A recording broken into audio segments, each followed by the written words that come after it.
All right, welcome everybody. We're really excited to have you with us today. I'm Dawn Ellison. Paul, Denise, and I are your co-hosts for the book club today. This is our third session on the book, Impact Networks. As many of you are aware, this book outlines for us what we want to accomplish with healthcare reinvention and how we're going to go about doing that. David Ehrlichman put this book out there just when we needed it. So today, I'm going to introduce David, and let me read a little bit about him for you. David has helped dozens of multi-stakeholder collaborations in a variety of fields and was a founding coordinator for networks in the fields of environmental stewardship, economic mobility, access to science, civic revitalization, and Web3. He speaks and writes frequently on the future of coordination, finds serenity in music, and is completely smitten by his 3-year-old daughter. And we have a number of places where you can connect with David, and we'll be dropping those in the chat. So I'm going to go ahead and share my screen here. All right. So this is our agenda for the day, a little bit of welcome. We'll go over some agreements, do a check-in. We're going to hit the highlights of Chapter 5 through the conclusion, and then we'll get to be in on a discussion with David and have some announcements at the end, and then a checkout.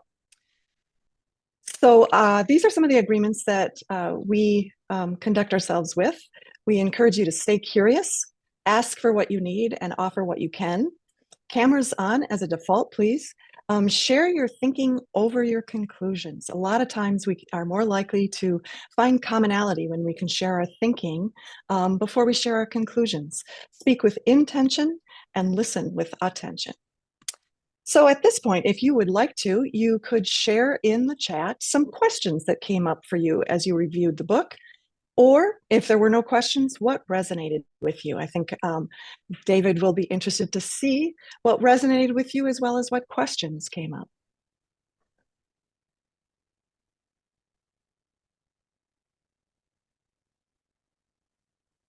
Great, lots of people checking in.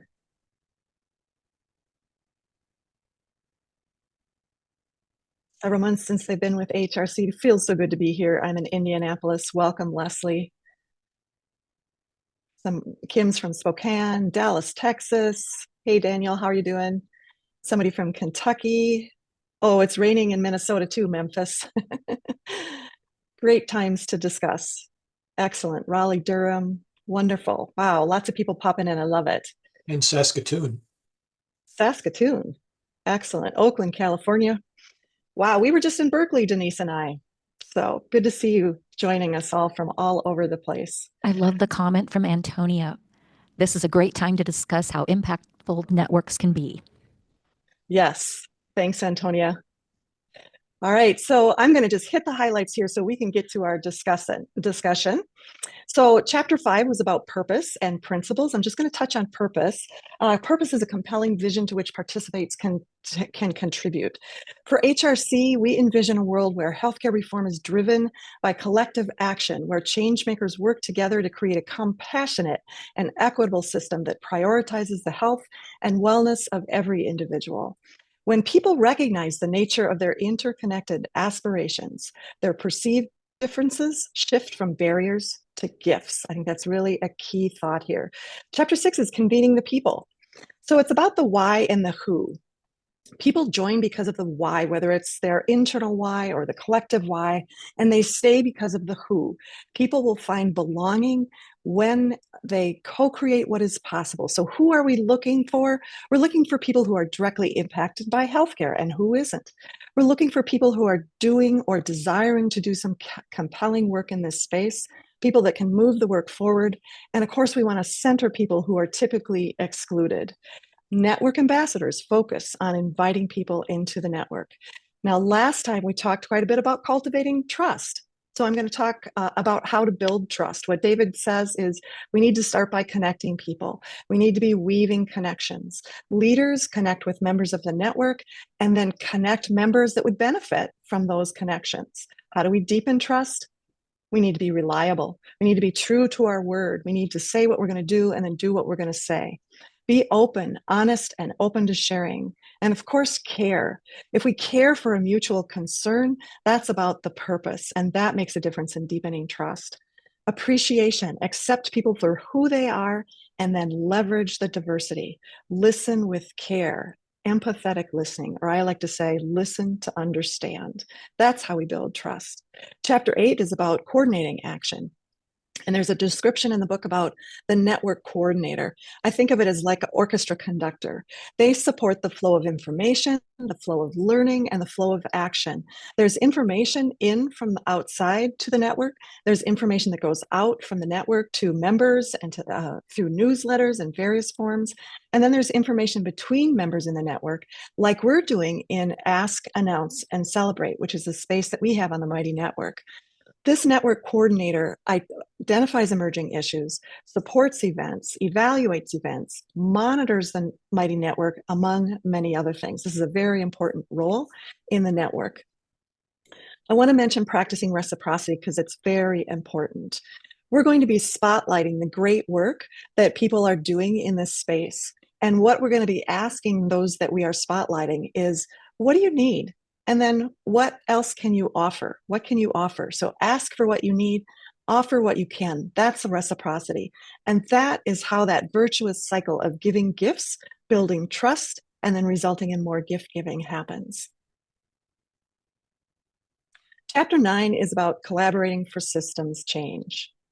In order to collaborate for systems change, we need to understand how we got here. We'll probably be looking for some help in this realm.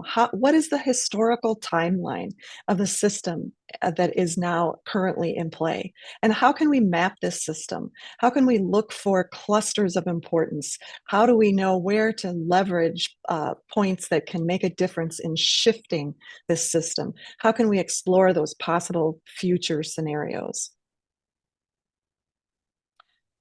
In order to create transformation, we need to live into a network mindset.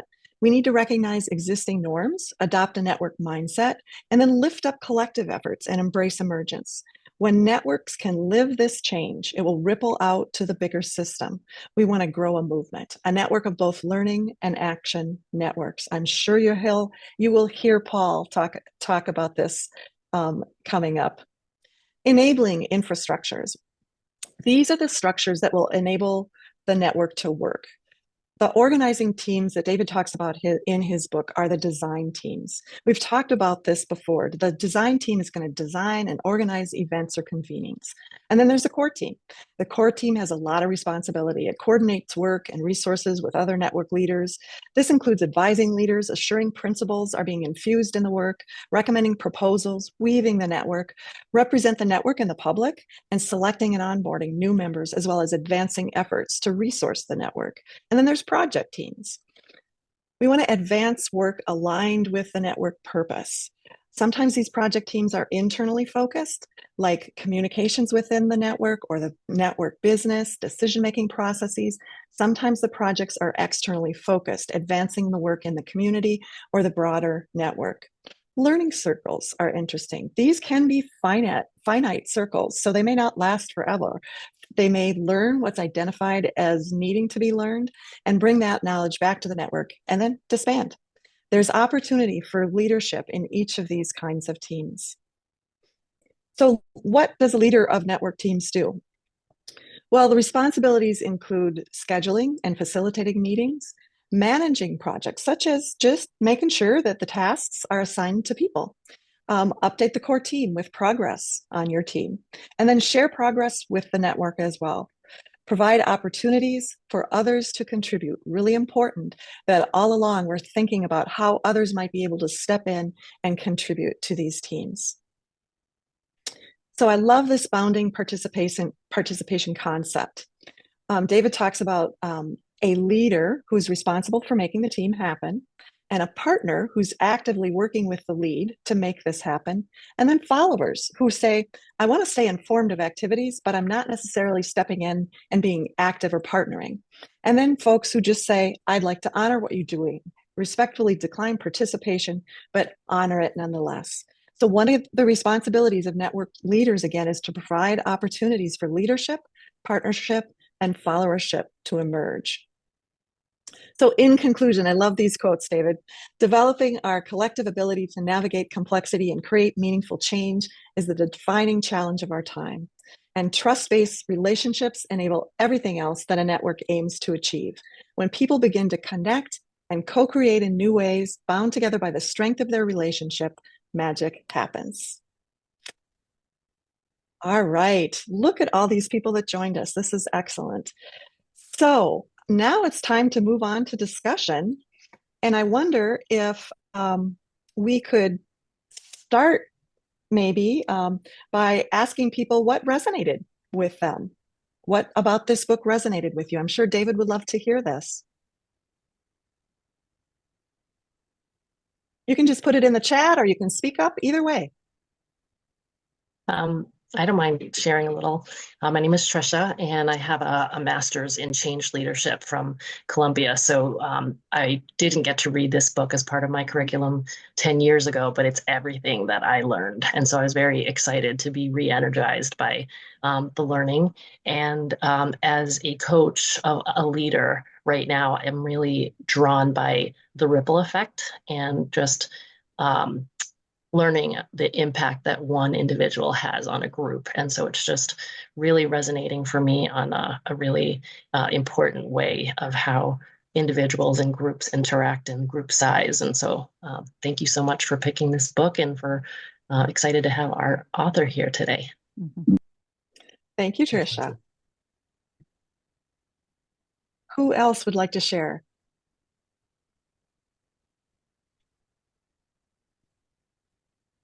David, feel free to respond too.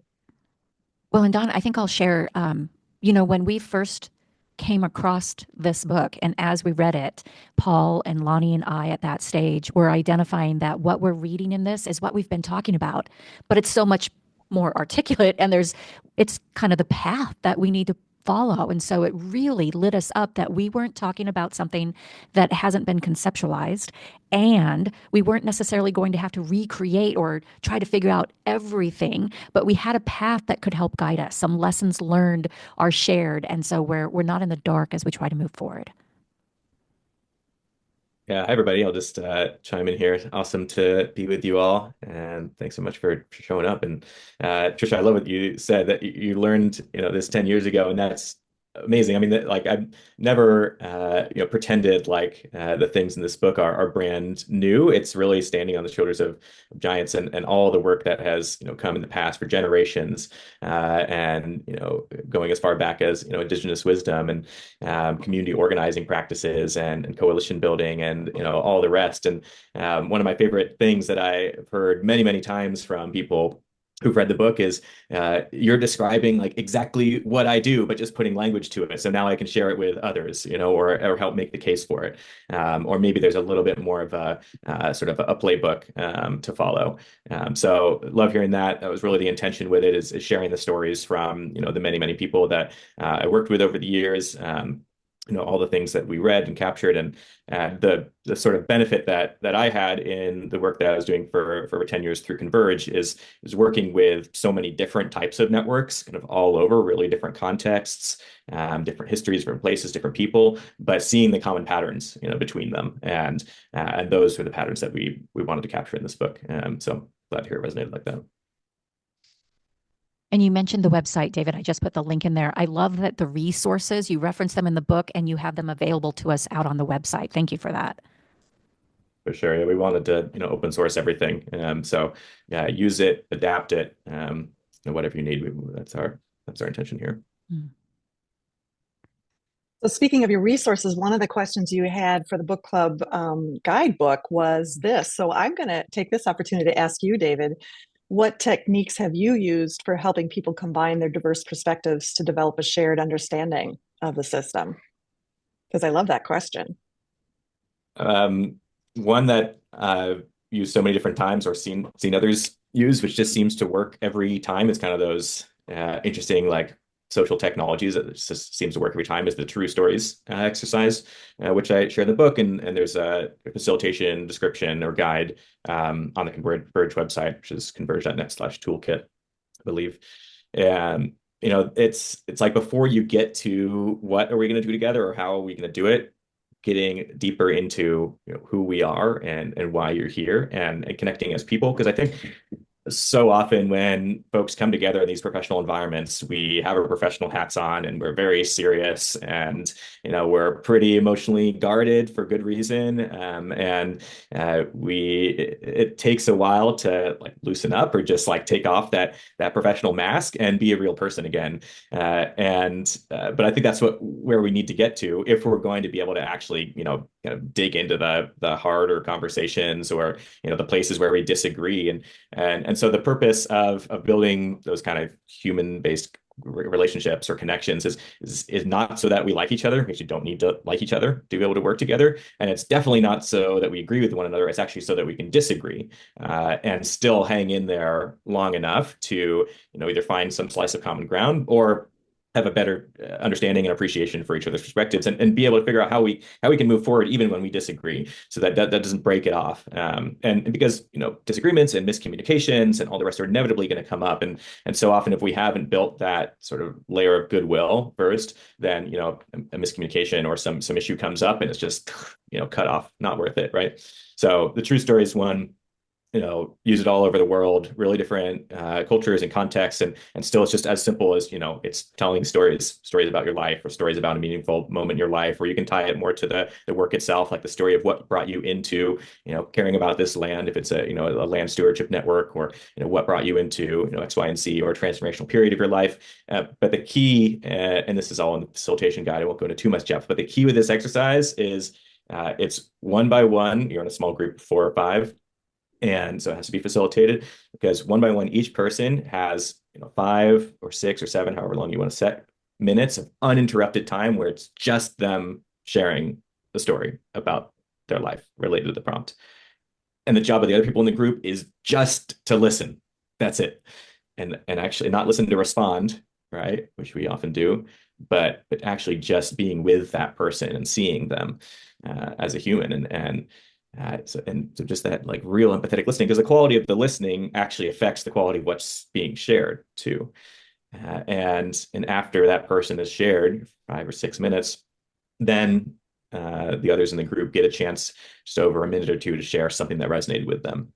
It's not problem solving, but it's just, I hear you, this is what I heard, and just reflecting back and thanking them for that story. And then you go around the circle. And what that does is it creates a different field in the small circle that the people are in. It's actually pretty profound how quickly that happens, but then it also creates the ripple effects, as somebody mentioned already. Like when you're in that small group in a room, especially when you're in person, but also in a Zoom space, you also get that sense that, wow, everybody in this room has a complex and nuanced story to share. Actually, hundreds of stories that they could share. And actually, I will never know everything there is to know about another person, and all these judgments that I might have come into the room with, they're completely, made up. And so, can we have that type of quality of engagement of depth of storytelling, of depth of questions, and of listening that just has the basis for how we're going to engage with one another. And so, that's just a place to start, with the humanity. And then you can layer on, the why are we here and what are we going to do and how are we going to do it. But starting there just makes such a big difference. 2 hands are up. I'm not sure which went up first, but I'm going to go with Gabe because I think you beat Dan. Okay. I'm fine either way. Race. Yeah, no, David, it's really nice to meet you. I read this book one time before the book club and was so excited that HRC chose it. My connection is that I'm the co-founder of this other group, Medicine Forward, that a lot of the folks here are also involved in, and have also been looking for guidance about how to do things differently, like not just repeat the status quo. Our entire organization was essentially created in 2019 because of failings of large institutions like the American Medical Association to actually like speak up for doctor and patient interests at the really genuine level, not be too influenced by politics or big money and places we've gotten off track. My question is about like thinking about healthcare. If you were to think from a network perspective, are there any network activities that you think would be the most high leverage for like startup groups like ours? I'm thinking about things like mapping, making networks visible, like things that come to mind to sort of help accelerate the network thinking and healthcare transformation, because I think that's a shared interest a lot of us have here. And we just want to know, like, where should we start in addition to the things that we're doing now? Yeah, it's a big question. One of the experiences that comes to mind, I was helping build a network for the UCSF health system, massive health system in the Bay Area, and specifically with the palliative care unit. They were trying to expand palliative care as a core practice and value throughout the organization. You know, palliative care being, you probably all know, but like whole person care, you know, beyond just the physical, but the emotional, the spiritual, familial, et cetera. And so that's a big like cultural change in the organization as well. And one of the things that we did, you mentioned mapping. I think mapping in a couple different ways. One is like, who are the people involved across this system? And we saw that there were, 12 different sites and 10 different sites and 12 different health disciplines across the system. And so, first of all, mapping like who is involved here. And we got representatives from each of those places, as part of this network. But one of the other things that we did is mapping sort of from the patient perspective. How do they relate to this system? What are the different places that they intersect with it? What is their first interaction with it? And then where do they go? And one of the things that we saw through that experience is these patients, it's so complex and so hard to navigate, and they're getting bounced around, and we're talking about providing whole person care, but they don't have they're not connecting with a person. They're engaging with this faceless system that's bouncing them around from one person to the next. And so one of the sort of key insights that came out of that is that there need to be like a care navigator, a person that could stand shoulder to shoulder with the patient as they went through the system to help them throughout the process, and also just be a point of contact. So I say that to build on the mapping, thought that you had, both sort of the network mapping piece, like who's involved, but then mapping the system too, like where, and from, putting, the patient or whatever the purpose is at the center of that. And that's how we would do systems mapping efforts. There are ways to do really robust systems mapping where you're, interviewing dozens and dozens of people and asking, what are the main challenges, and doing some analysis around that, and it comes up with this big systems map, and maybe you can identify some points of leverage. That can be really useful. 100K in 10 did that. They actually have like an interactive walkthrough on their website. If you search 100K in 10 grand challenges, it's pretty fascinating. I'll put that in the chat here. You can just search that on Google. But what we would do instead is actually just do it like in real time with the people. So we'd get the people from across the system, and then we would kind of put the purpose at the center. Why are we all here? And then we would collectively like map who are the different people or departments involved. What are some of the key factors? How do those factors relate to one another? And just over the course of an hour or so, it's just about creating a shared display and shared understanding of like, what are we even wrestling with here? Because then it's only then can you start to actually notice some places where there might be points of leverage that we could act on. So I think that's a good place to start, is just creating shared understanding at first, because so often people they're coming from really different perspectives. They're all seeing one piece of the puzzle. But when we all see one piece of the puzzle, then the solutions that we might come up with are also really different. And so, the first step in kind of creating these, like identifying what needs to happen, is creating shared understanding of what actually is reality, where we've been, where we now, where we might go. So creating shared understanding through whatever means necessary, and then go to the next step of what might we do. Awesome. Thank you. Yeah, for sure. Yeah. So I really enjoyed the book.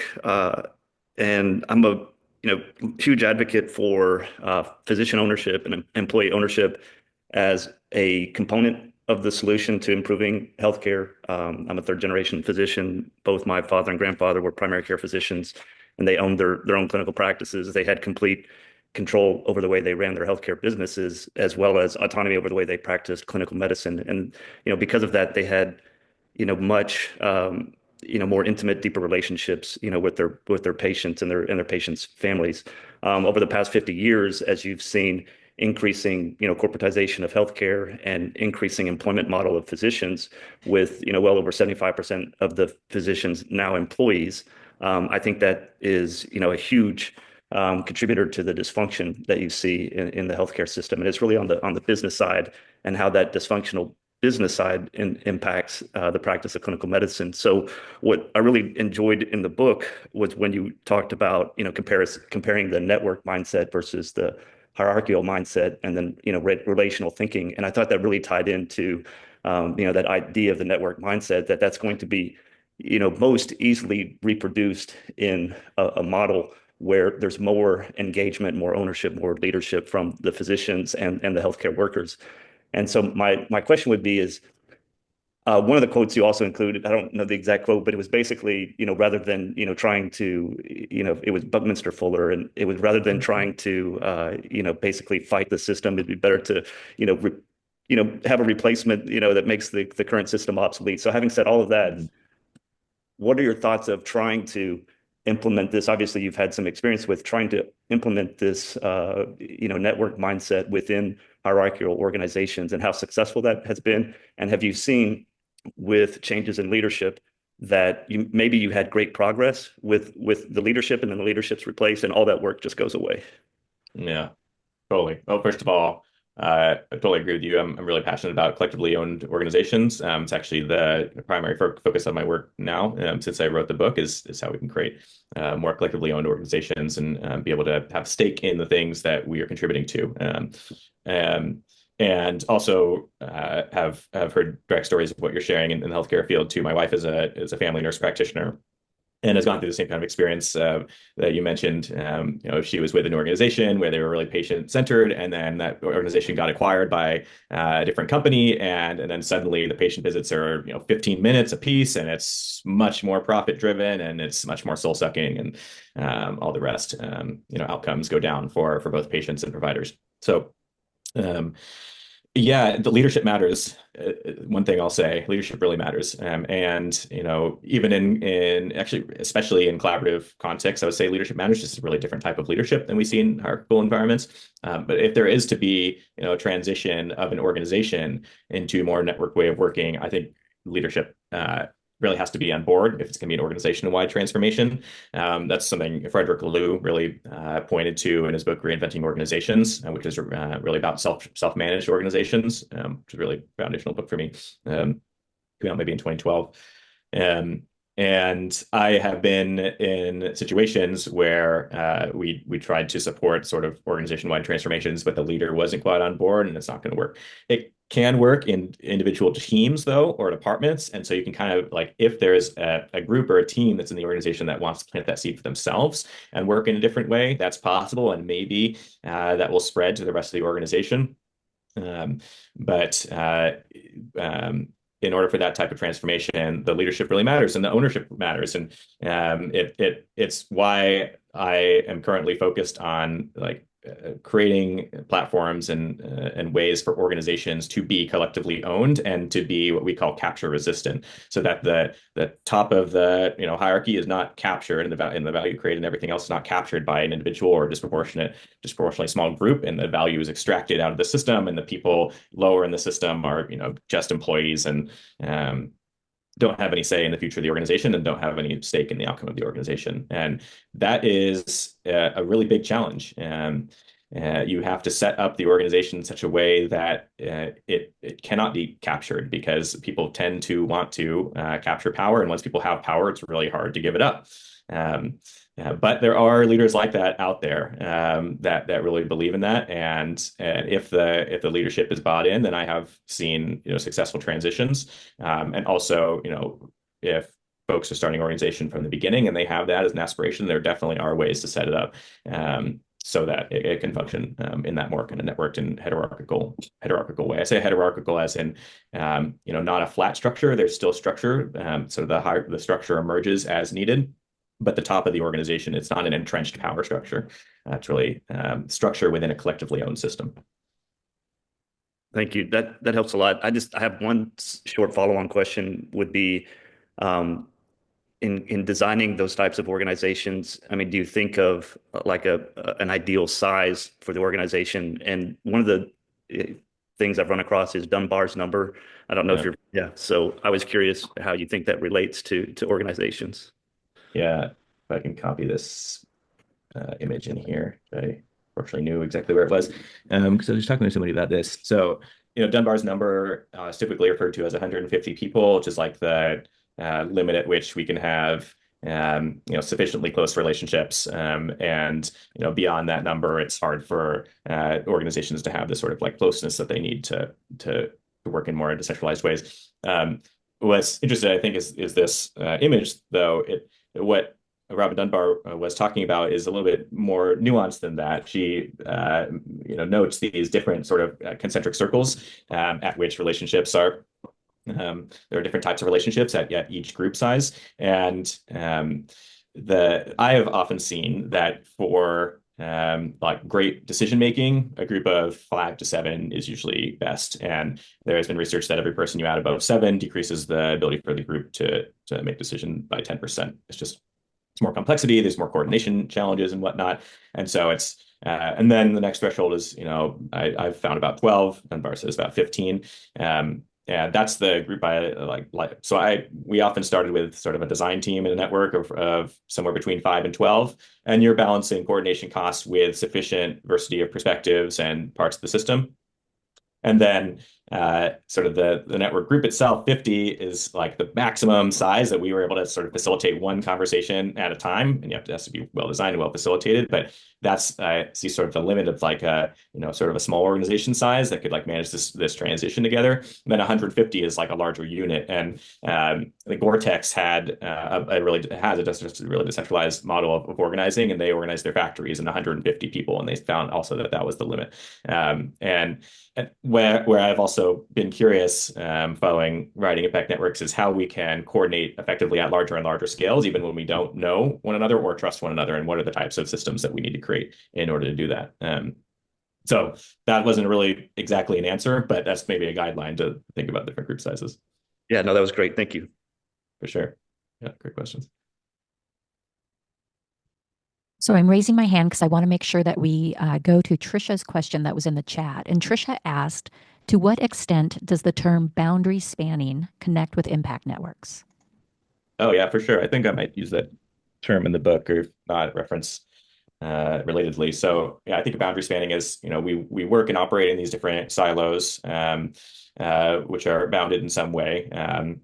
And boundary spanners, connectors are the people, I think I call them bridgers in the book, people who bridge different groups or silos that otherwise wouldn't be very well connected. And that is a hugely important role in networks. It's actually one of the sort of clearest outcomes that we can have from doing the practice of network mapping or social network analysis, is to understand where those clusters are, or those silos, and then who are the people who are connecting those groups together, and then meaningfully actually supporting those people and helping the system evolve from what's called a narrow bridge, where that connection between two silos or groups is really dependent on one or two people, and if you lose that people, you lose the connection, and to wider bridges, so it's more resilient. I've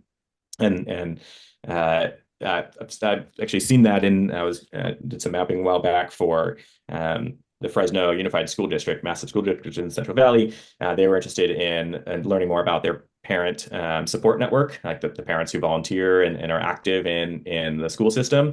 And from that mapping, we noticed that the Hmong community, which is a large community in that area, there were many parents who were actively engaged, but primarily connected to only one staff member. And so if the school were to lose that staff member, they would lose their connection with a huge community of parents. And so they needed to, number one, not lose that staff member, but also widen the bridge, so that those parents, had more points of contact and more people that they could, relate to and to connect with at the school. So boundary spanners, huge.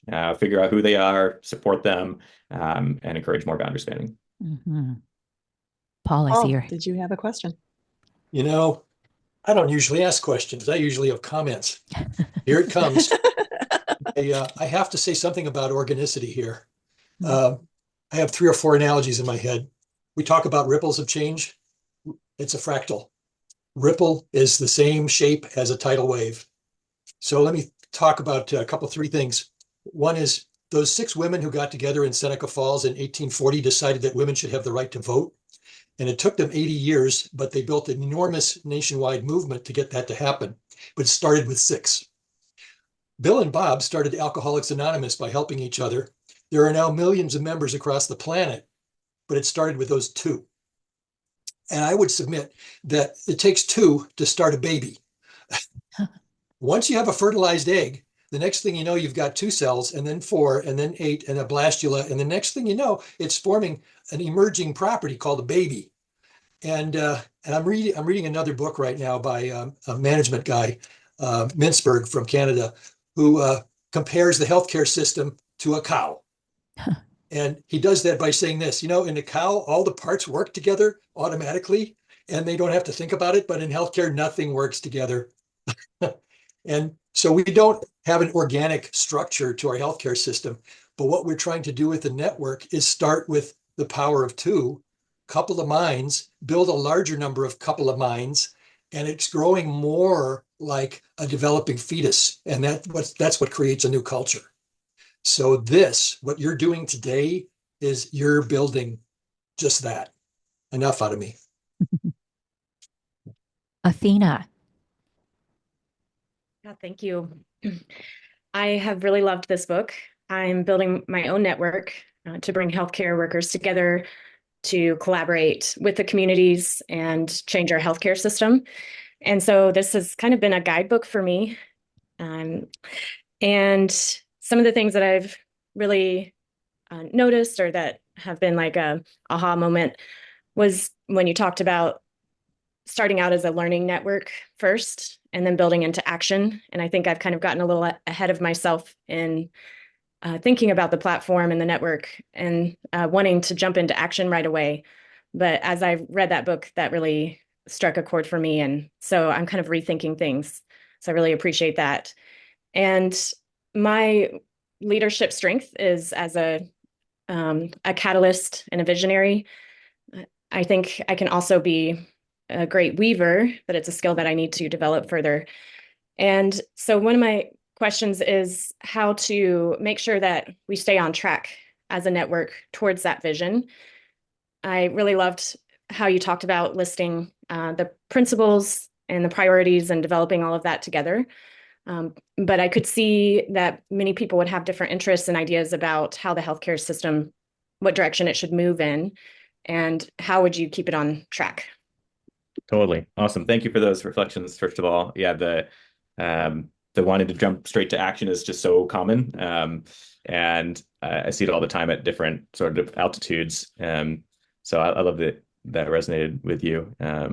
The keeping on track. So this is where I will just reinforce that leadership really matters. And so your leadership really matters in the collaborative that you are helping to weave. And being a catalyst and being a weaver, that's a huge leadership responsibility. And so in terms of keeping on track, it's like the difference between consensus and consent.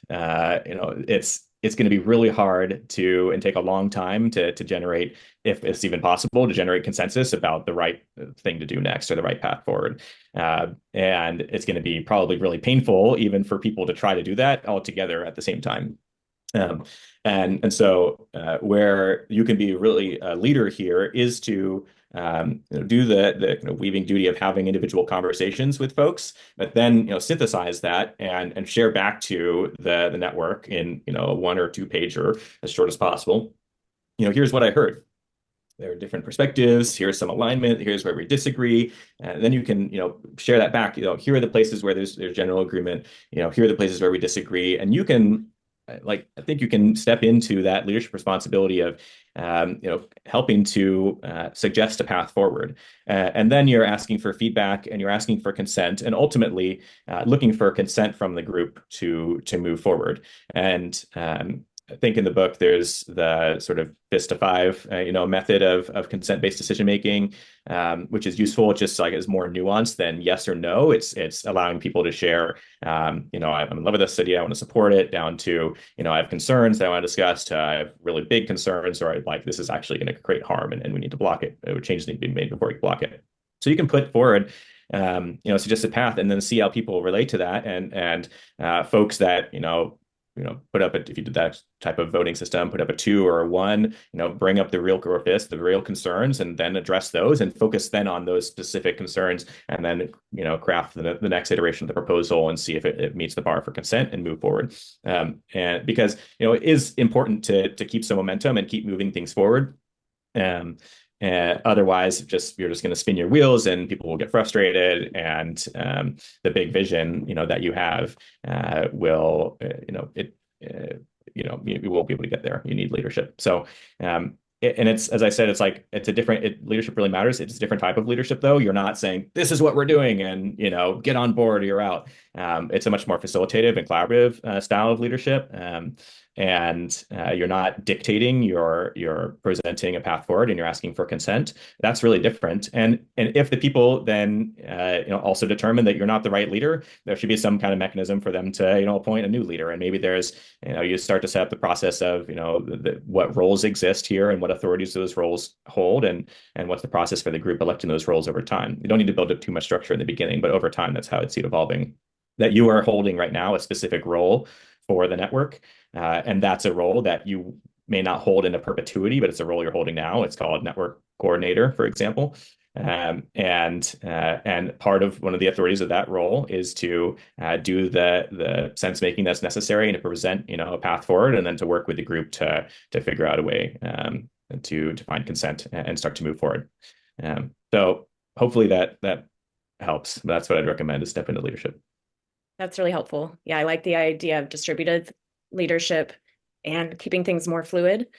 And then also perhaps evolving the vision over time and the purpose and weighing in with everyone. So, yeah. Totally. One other thing which might be helpful here is think about time bounding the work that's going to be done. And so, you can present sort of, here's what we're going to try to accomplish in the next year, but really the plan gets down to what we're going to do in the next season. It could be like 3-month or a 4-month period. And let's figure out what we're going to do and then execute on those things over the next 3 to 4 months. And then at the end of those 3 to 4 months, we're going to learn what happened, evaluate, and figure out what to do over the next 3 to 4 months. Time bounding things like that is, first of all, you can be way more kind of iterative, and adjust as circumstances change. It's also way more palatable for people to sign up and be like, yeah, I'm going to play this role and have these responsibilities over the next 3 or 4 months. And it's very clear, right? And it feels safer for people to say yes to a particular path forward if it's over the next 3 to 4 months, and we're gonna evaluate and then maybe change paths in the way forward. So having those cycles, 30, 60, 90-day learning cycles, or seasonal cadence, I really recommend. Very cool. Thank you so much. Yeah, for sure.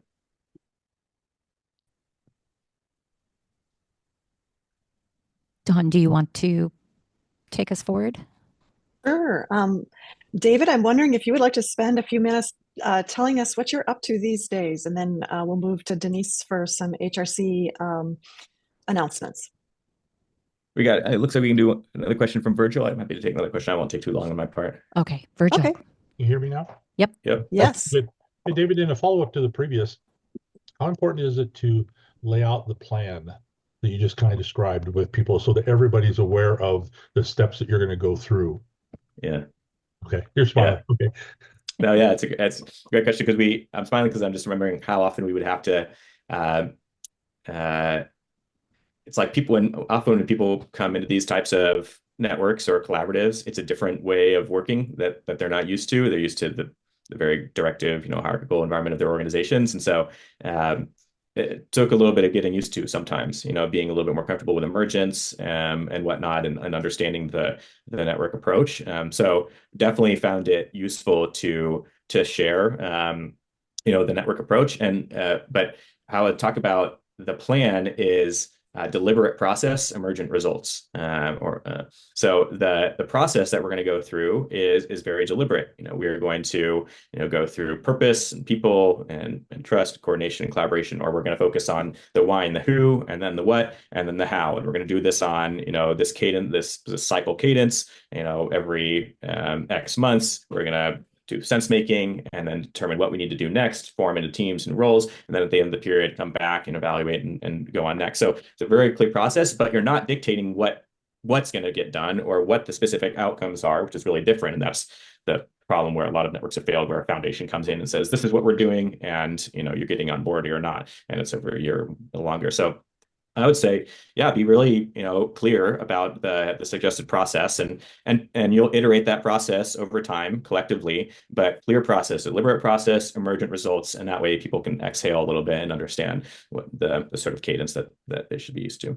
Yeah, I think in my world, I look at it as checking in every now and then with the people that really want to get to a solution really quickly, and see and demonstrate that you're making progress.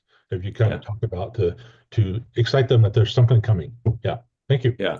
Exactly. Yeah, 100%. People are so eager to jump straight to action, like we said before, and that's totally normal. And so also acknowledging things like that can be helpful, just naming those types of things, and also then making the case that the work that we're doing in terms of, building connections and doing shared sense making, like that is the work. We're building the foundation so that, we're going maybe slower now so we can go faster later. Yeah, building that trust. Yeah. Thank you. The brain itself works using recursive loops to learn. And we're doing this deliberately as a social network, using recursive loops to bring it back and learn from each other as we go along. All right, so yeah, the invitation was share a little bit about the work I'm doing now. I already shared a little bit about this, but really is, from doing, network building work for over 10 years and just was super focused on that. Some of the really common challenges that came up over and over again was that even when networks are really good at bringing together and doing shared sense making and figure out what needed to get done, they really often struggled in the execution phase, like actually getting things done. And there are a few really common reasons why that was the case. Number one, lack of clear roles and responsibilities. So people would come together in these sort of amorphous teams and say, we're going to try to get something done, but who's responsible for what? It's people often, hesitant to kind of step into leadership in these collaborative environments, and so getting really clear about roles and responsibilities and commitments, and especially over that sort of time-bounded way. Number one. Second, in networks, there aren't really clear ways of delegating those roles and responsibilities, or for people to claim those roles and responsibilities. In a hierarchical organization, there's somebody higher in the hierarchy, and they're delegating responsibilities, and they're also holding those people accountable to following through in their commitments. And networks of people are coming together as equals, more or less. There isn't a clear way to do that, and there's also no clear way of actually holding people accountable to their commitments. Really, the only mechanisms we have is like social contracts, social accountability. The hierarchical organizations have legal systems; those are really expensive and laborious and take a long time.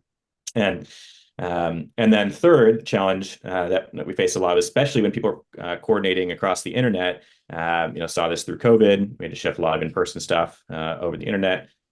How do we coordinate effectively, even when we're not able to, be in the same room or build deep trust with one another? When we expand beyond Dunbar's number and we don't know or trust one another, what are the types of sort of systems or mechanisms we can create so that we can continue to coordinate effectively?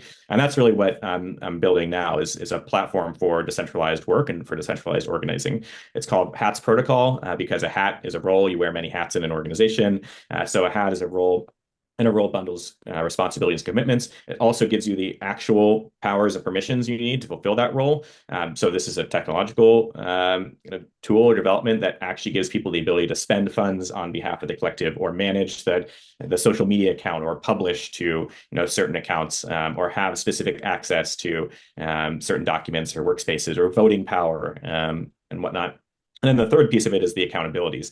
How can we create systems so that people are actually held accountable to following through on what they say they're going to do? And that could be like elections. How does a group actually elect people into these roles that give them powers and permissions? So that's what we're building. Last quick thing I'll say about that is notice the internet is extremely centralized, actually. It was built to be decentralized. It's actually extremely centralized. It's basically owned by 5 companies that own all your data and all your transactions and whatnot go through.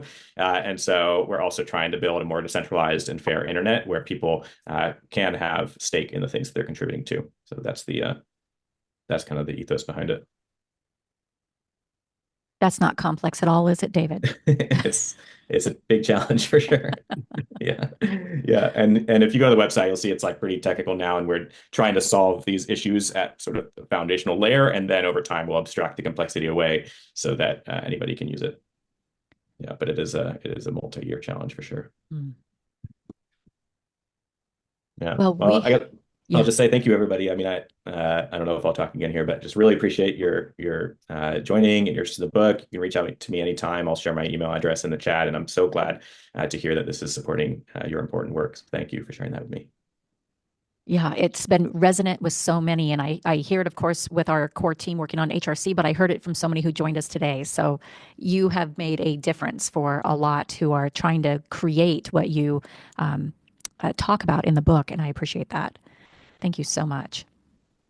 So we will stay here and watch faces leave. If there are additional questions that you might have, I welcome you to go ahead and ask. David, I don't know how long you might be able to stay with us, but I personally will stay for at least a few more minutes and happy to connect with those on the call. I was going to just ask a quick question. When you mentioned, removing the leadership, and it reminded me of a book, Startup Nation, about Israeli startups, and that was one of the things in the Israeli Defense Force, that the soldiers or commanders that respond, they can actually get together and remove and replace, just take one from the team and move them into that leadership position. So I was curious, when you're incorporating that into the organizations, I mean, what are your thoughts on how to accomplish that, that removal and replacement of the leader? Oh boy, we need another hour for that, probably. Okay, sorry. That's a challenge. Founder syndrome. Mm. Yeah. You probably need a really skilled facilitator and mediator to start. Yeah. Mhm. Well, kind of keying off that question, Dan, actually, Lisa, I think you tried to talk first. Please go ahead. Oh, I was actually going to head off, but what came to mind, and this is, I think, what someone else said, or Kai said, that I believe, or Trisha, I studied this in grad school as well, complex systems and adaptive systems and network mapping, with Michael Arena, who studied at MIT. And what's coming to mind for me is that we in healthcare are oftentimes thinking of a problem-based solution, and this is complexity theory and looking at what emerges and being mindful that there's not always a clear answer. It's not a problem to be solved, but a polarity, a both and thinking to be leveraged, and thinking about it in that lens for all of us. Lisa, did you see all the head nodding to that? There actually is a book that was written by a friend of mine called Both and it's regarding healthcare. Katie Caney. Yes. Mm-hmm. So, David, I was going to ask a question that went off of what Dan asked. So, as entities are forming early on, how do they help not get that founder's mindset? What do they do to center in on being this emergent and collective entity? There are legal structures that can help enforce that. The Perpetual Purpose Trust comes to mind, where you actually literally put a purpose in a trust, and the purpose is what owns the organization, and the members of the organization are actually just stewards of that purpose. So one of the sort of offshoots that has emerged from Converge is a Perpetual Purpose Trust called Weaving Futures. They're continuing the work that Converge was doing, but in a Perpetual Purpose Trust form. So, and certain cooperative models, can also be a good fit as well, although there's still some sort of centralizing entities there. You have to have a, director and board and president, things like that. So legal structures aside, I think we're documenting what the values and the principles of the group are, being really clear about roles and responsibilities, including leadership roles and responsibilities, being really clear about how those roles are distributed or elected, what kind of decision-making power the group has, how people get decision-making power. So that's sort of like the precursor questions of like who decides. It's like setting up the decision-making structure first before you have to deal with really challenging decisions. Also, the mediation structure, that's one of the other only, usually I recommend people, sort of have a minimum viable structure, not try to overstructure things or plan for everything. But there's a couple of things that are important to figure out early on. It's decision-making and it's mediation, because when you really need it, you don't want to be stuck in a situation where you have to figure those things out. It's just going to become a complete mess. So mediation, that's like, what do we do when there's a disagreement, and what are the steps that we go from dealing with the disagreement internally to, at what point do we bring in an external mediator, and who is that external mediator, or, who are the arbitrators in this case? Like, those are the types of things you hope you never need, but when you need them, you really need them. And I've seen groups fall apart because they didn't think of those ahead of time. So those are some of the most important things. And then, how do we control our shared assets as a group? This is where some of the things that we're working on at HATS makes it really possible for a group to actually collectively own and the assets and delegate out the ability to spend funds in a really controlled way, not just like a single person on the bank account. Those are, how do we share assets? How do we make decisions? What's a mediation? How do we share assets and resources? And then what are the roles and responsibilities here? And how do we elect or revoke those roles and responsibilities? Thank you so much. Yeah. Yeah, Going Horizontal, it's a great book. So David, we've taken you beyond what you gifted us with, and I appreciate that. If you need to go, I totally understand. But like I said, I'm hanging out as long as we've got faces on this, in this window with us. And we've got quite a few people. I'm curious if there are other questions or okay, bye Kai. Thanks for joining. More than likely, we're just hanging to get anything extra. Yeah. So thank you, David. Well, then maybe For we sure. need to Thank call you. it, Virgil. I appreciate that. All right. Sounds right. good. Yeah. Thanks, Yeah. y'all. Feel free to reach out and keep up the good work. Appreciate you. Yeah. Thank you. Thank you. Thanks again, David. Really True appreciate gift. it. Mm-hmm. Bye, everybody. Bye-bye. Take care. Bye-bye.